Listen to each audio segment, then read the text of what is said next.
राम मंदिर का स्थापना हुई, ऐसे में जो अभी की गवर्नमेंट है उनका एक बड़ा हाथ या उनको क्रेडिट भी मिला।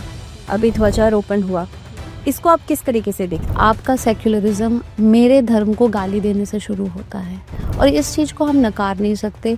और मैं इसमें बहुत पॉलिश तरीके से, I will not sugar coated कि मैं मीठे तरीके से बोलूँ, एक हिंदू होने के तौर पे बहुत लंबे समय तक हम आहत हुए हैं। जो खेत थे, खेतों का अपमान करने के लिए गधे से खेतों को जुतवाया था औरंगजेब ने कि इन लोगों की, ये अपने आप को यहाँ पे कहते हैं ना बड़े संपन्न हैं, इन खेतों से इनका अनाज उगता है, और एक डंडे के ऊपर बहुत सारे खेतों में जूते लटका करके गाड़ दिया था।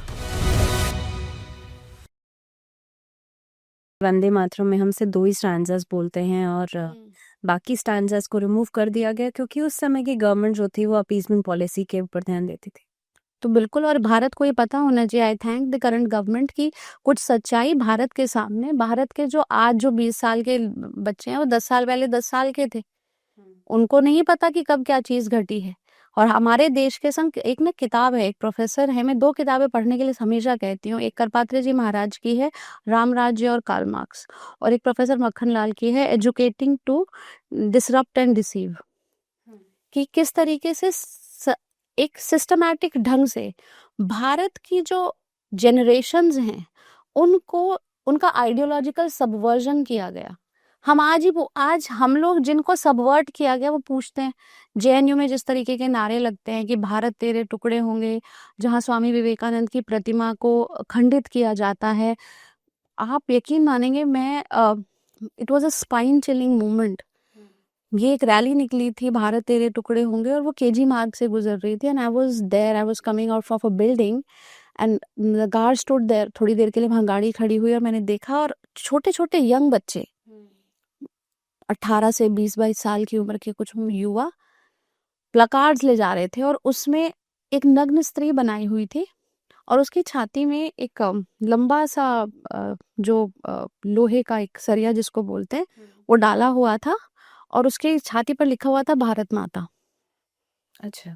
और उसके ऊपर तिरंगा और तिरंगे पे क्रॉस।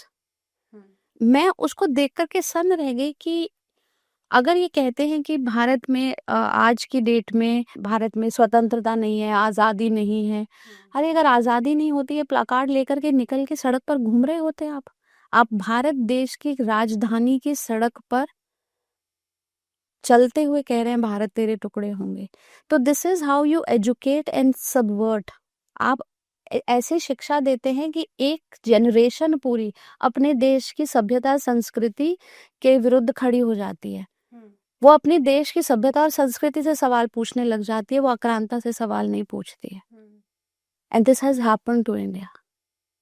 यही कारण है कि आज हम ये चर्चा भी कर रहे हैं। यूनिफॉर्म सिविल कोड को आप किस तरीके से देखती हैं और ये इस पे सनातन का क्या कनेक्शन बैठ सकता है? जब लोग यूनिफॉर्म सिविल कोड की बात करते हैं, मेरे को समझ नहीं आता वो ये बात क्यों नहीं करते कि यूनिफॉर्म सिविल कोड लाने से पहले हम ये क्यों नहीं समझते कि जब नेहरू जी हिंदू कोड बिल लाए थे तो उन्हें ये क्यों लगा कि Hindus are ready for reforms while rest of the country was not.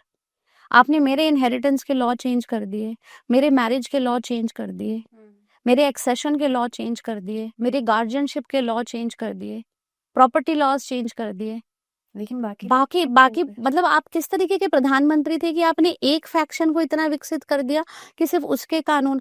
कहा तो ये भी जाता है कि सिर्फ उनके वो अपने आप को हिंदू आइडेंटिफाई करते थे नेहरू जी, और उस समय तक का जो कानून था उसमें जो संपत्ति थी वो बेटे को जाती थी, बेटी को जाती नहीं थी। नेहरू जी का बेटा नहीं था, तो अब वो सारी संपत्ति और धरोहर इंदिरा जी को जाती कैसे? तो उसके लिए जब हिंदू कोड बिल लाया गया तब तो आपने कोई सवाल नहीं उठाए। आज आप सीएए को लेकर के सवाल उठा रहे हैं। आज इतने साल बाद 100 साल हो जाएंगे, और 25 सालों में 75 साल आज़ादी के हो गए, अभी आप यूनिफॉर्म सिविल कोड पे सवाल पूछ रहे हैं। सवाल पूछने थे तो जब इतने साल पहले हिंदू कोड बिल लाया गया तब पूछते। तो जो सवाल तब नहीं पूछे अब इनको पूछने का कोई तात्पर्य नहीं है। If you accepted that, now accept this. लेकिन ये ऐसा नहीं कि आपका इंटेलिजेंस सडनली तब तो डिसमेंटल हो गया था और अभी बिल्कुल रिसरेक्ट हो गया है, ऐसा नहीं होता। भारती जी, आपने कन्वर्जन्स की बात की। एट प्रेजेंट टाइम्स एक्स मुस्लिम और एक्स हिंदू ये दो टर्म्स हैं जिसमें कि कहीं ना कहीं पे आउटर पिक्चर में ये समझ में आता है, क्योंकि एक्स मुस्लिम जो हैं वो तो खुलकर के सामने आते हैं और क्या टेक्निकलिटीज इस्लामिक धर्म में है वो समझाते हैं या किस वजह से वो ऑन द अदर साइड आ गए। लेकिन जब एक्स हिंदू की बात आती है तो वहाँ पे हमेशा ज़बरदस्ती बहुत प्रेशराइज्ड वे में कराया गया, ये सब चीज़ें समझ में आती हैं। इसको कैसे देखते हो आप? हमें कुछ चीज़ें समझनी पड़ेंगी कि भारत में एक बहुत सिंडिकेट लेवल तरीके से एक पूरी ना एक मूवमेंट चलाया गया है। बहुत सालों से, सदियों से ये चल रहा है कि जो लोग आज बोलते हैं, मैं इसे बार-बार रिपीट कर रही हूँ कि सनातन इरेडिकेट हो जाना चाहिए, अभी नहीं आई है मानसिकता। ये जो लेफ्ट और राइट का फिनोमेना जब लिखा था कि किसी भी देश का जो मौलिक स्वरूप है पहले उसका विरोध करो। अभी नेपाल में भी शुरू हो रखा है, वहाँ पे भी लेफ्ट आने लगा है। यहाँ पे भी कि जो राइट विंग है, जो अपने राइट विंग कौन है? राइट विंग वो है जो अपनी सभ्यता के मौलिक रूप के साथ रहना चाहते हैं, परंपरागत चीज़ों को के साथ आगे जीना चाहते हैं। मुझे ये स्वतंत्रता है, अगर मैं नहीं आपका प्रारूप अपना रही तो आप फिर वो डेमोक्रेसी और फिर वो कॉन्स्टिट्यूशन, इन सब की बातें मत कीजिए। एक तरफ तो आप बड़ी-बड़ी बातें, फ्रीडम, ह्यूमन वैल्यूज़ की बात करते हैं और फिर एक सिंडिकेट लेवल पे इंटरनेशनली एक मूवमेंट चलता है जिससे ये है कि हिंदूज़ को कन्वर्ट कैसे किया जाए, क्योंकि हिंदू सभ्यता को श्रिंक करते-करते ख़त्म करना है। अब कन्वर्ट कैसे करेंगे? पहली चीज़ आप देखिए कि हम लोग 700 साल विदेशी रूल के अंडर रहे, 500 साल इस्लामिक रूल रहा भारत के अंदर, जिसमें लूट और प्लंडर भी हुआ। और जब ब्रिटिश रूल आया तो लूट, प्लंडर के साथ-साथ उन्होंने हमारी हिस्ट्री, हमारी सिविलाइज़ेशन, हमारी एजुकेशन को भी डिसरप्ट किया। और वो क्यों था? कि भारत के अंदर ही एक ऐसी रेस हो जो अपने एग्जिस्टेंस और अपनी आइडेंटिटी को खुद क्वेश्चन करे, वो हमारे सामने है। हिंदू समाज से बहुत लोग निकलते हैं जो हिंदुत्व को, ये मनुस्मृति पढ़ी नहीं होगी, मनुस्मृति के 4 पेज, पर जेएनयू की एक किताब पढ़ के वो मनुस्मृति को क्वेश्चन करने लग जाते हैं। वो भगवान राम ने माँ सीता को जंगल में भेज दिया। अरे, अगर किसी ने रामायण ढंग से पढ़ी हो, उन्हें पता हो कि भगवान राम का रोल ही नहीं था माँ सीता के जंगल जाने में। माँ सीता का खुद का निर्णय था कि जिस राज्य में मेरा सम्मान नहीं है, मैं नहीं रहूंगी। उनका अपना लोकल इन्वेस्टिगेशन चैनल चलता था, उन्होंने खुद पता लगा लिया था और उन्होंने कहा था कि नहीं, आपके राज्यसभा में ये बातें हो रही है एंड आई विल लीव। वो उनका निर्णय था, बना दिया भगवान राम ने माँ, और फिर वो इस तरीके से क्वेश्चन करने लगते हैं। लेकिन मैं आपको भी बताऊंगी कि I was once in Kerala, बहुत लंबे समय की बात है। I was very very young at that time and I was a player actually. मैं एथलेटिक्स में थी, आई एम फॉर्मर एथलीट। तो किसी खेल के और कैंपिंग के सिलसिले में हम केरला में थे। यकीन मानेंगे आप, वहाँ पे एक गांव में चर्च बना और उस चर्च में एक बोरिंग पंप लगा। और मैं वहाँ के गांव वालों ने बताया कि चर्च ने ये कहा कि आपको यहाँ से पानी तब मिलेगा जब आप कन्वर्ट हो जाएंगे। अगर आप क्रिश्चियन हैं तो आप कन्वर्ट हो जाएंगे तो आपको पानी मिलेगा, नहीं तो उन्हें पानी लेने के लिए दूर जाना पड़ता था। आप छोटी-छोटी समाज की समस्याओं को देखते हैं, उनका सॉल्यूशन निकालते हैं और फिर उन्हें कन्वर्जन का कारण बना लेते हैं। पैसे, कोई गरीब है, मेरी एक पौड़ी की मैं आपको इंसिडेंट बता रही हूँ, डोमेस्टिक हेल्प थे।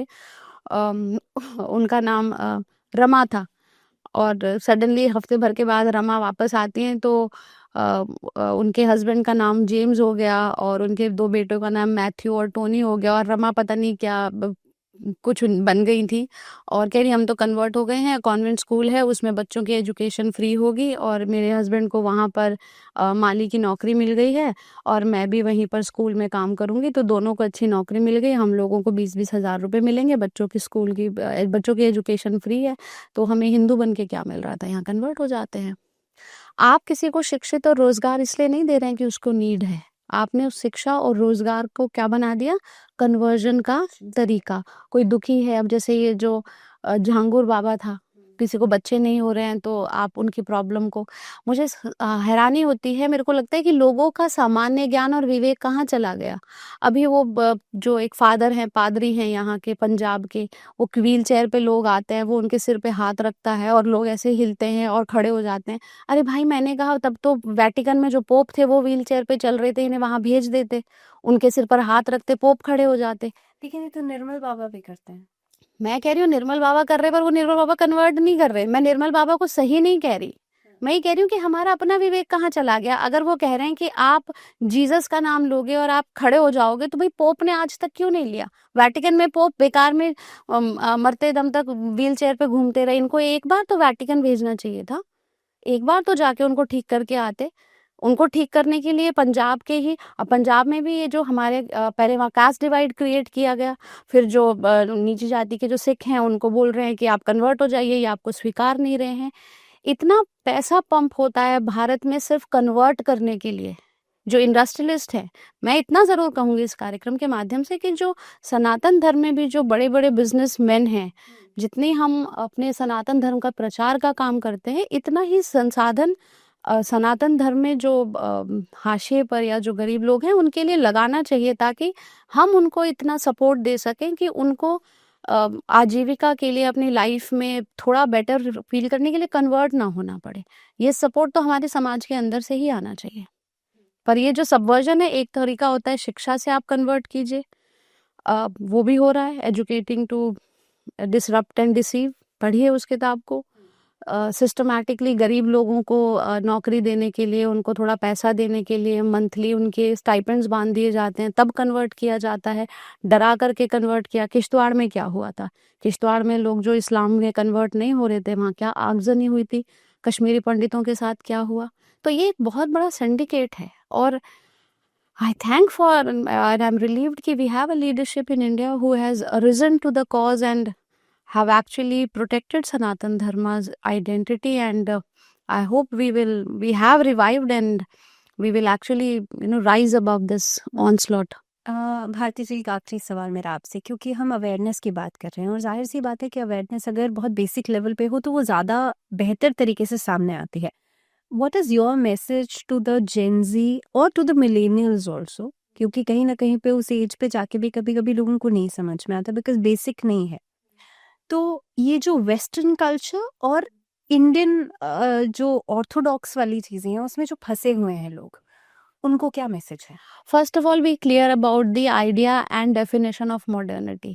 हम लोगों को ये western is modern, personal is Orthodox. ये अगर आप कहें कि कोई चीज़ विदेश से आई है तो वो मॉडर्न है, और जो आपके देश में है वो परंपरागत या पौराणिक है। तो भाई आप अगर अपने देश में उपजा हुआ अनाज खा रहे हैं तो वो बासी खा रहे हैं, और शायद जो बाहर अभी समकालीन हुआ है वो ताज़ा है, ऐसा नहीं है। पहली चीज़ आपको समझना पड़ेगा कि मॉडर्न, आधुनिक और वेस्टर्न, पाश्चात्य, इन दोनों में फ़र्क होता है।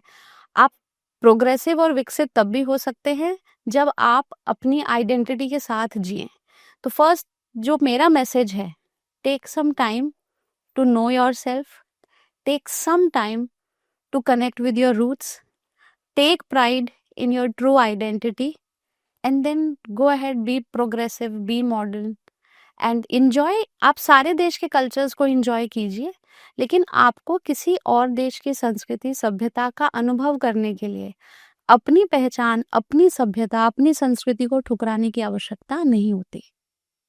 Thank you very much, Bharti ji, for being with us, and it was really a lovely conversation with you. Immensely happy. Thank you so much.